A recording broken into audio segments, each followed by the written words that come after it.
So we have this question which says, verify the following half-angle formulas. So to verify half-angle formulas, we have to use double-angle formulas, right? So this is what I'm talking about. For cos, we'll start with the double-angle formula. So I'll say double-angle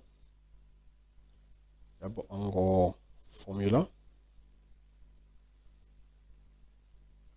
for cos to theta.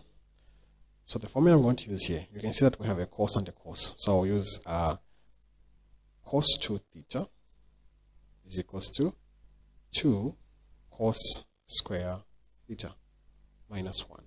I'll start with this identity. So what I'm going to do here, I am going to multiply, or rather divide. Let me write the statement. I will say divide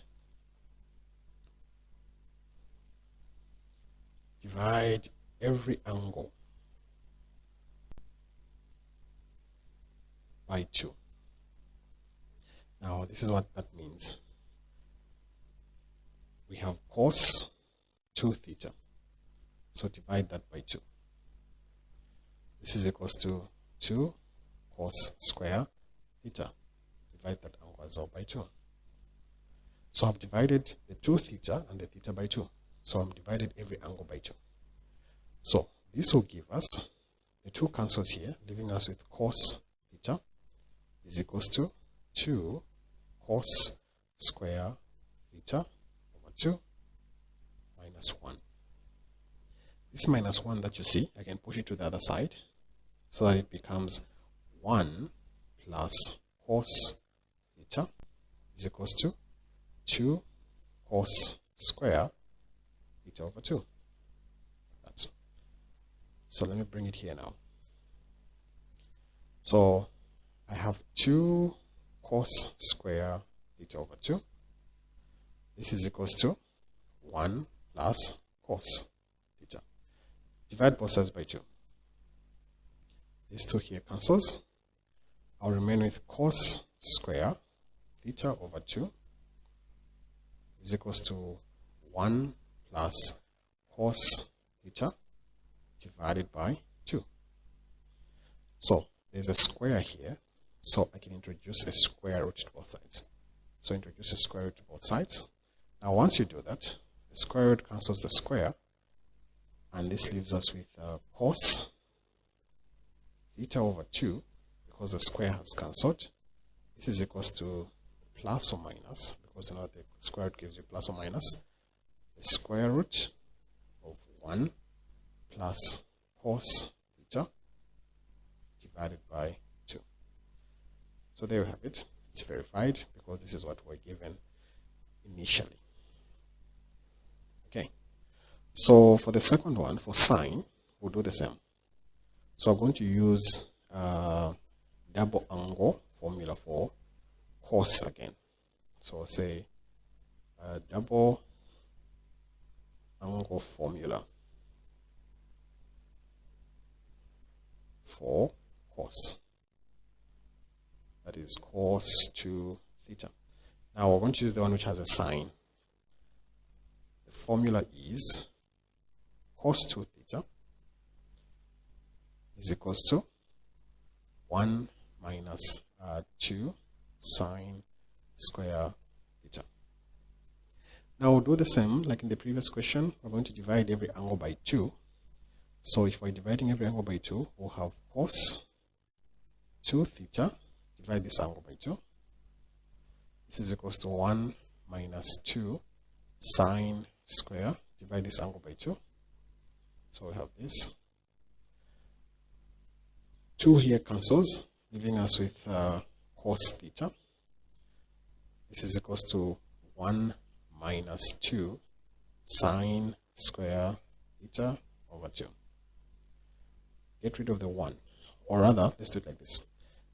The 2 sine square theta over 2 can go to the left-hand side, and this becomes positive 2 sine square theta over 2. 1. The cos can go to the other side, and we have minus cos theta. Like that. All right, I can divide both sides by 2. So divided by 2 there, divided by 2 there, so that these 2 here cancels. So what I have is a sine square theta over 2 is equals to 1 minus cos theta divided by 2. At this stage, I can introduce a square root to both sides. Then the square root cancels the square, leaving us with only sine theta over 2 without the square. This is equals to plus or minus the square root of 1 minus cos theta divided by 2. So there we have it. It's verified. So for the tan,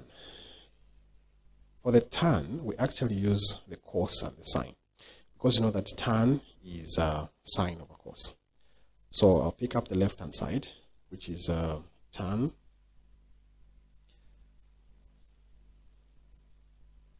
let's do this. So we have tan theta over 2. This is equals to sine theta over 2 divided by cos theta over 2. Now we have the formula for the 2. The formula for the sine, we said it's plus or minus the square root of 1 minus cos over 2 divided by the formula for cos, which is plus or minus the square root of 1 plus cos over 2, like that. Now, since we're dividing, we can actually reciprocate the second bracket, so it will look something like this. So I'll have my plus or minus the square root of 1 minus cos theta over 2. So if I reciprocate, then what I have is now the square root of 2 over 1 plus cos. So I can put everything in one big square root like this. I have 1 minus cos over 2 multiplied by 2 divided by 1 plus cos. So if that's the case, the 2 can cancel out. So if the 2 cancels out, what remains? What remains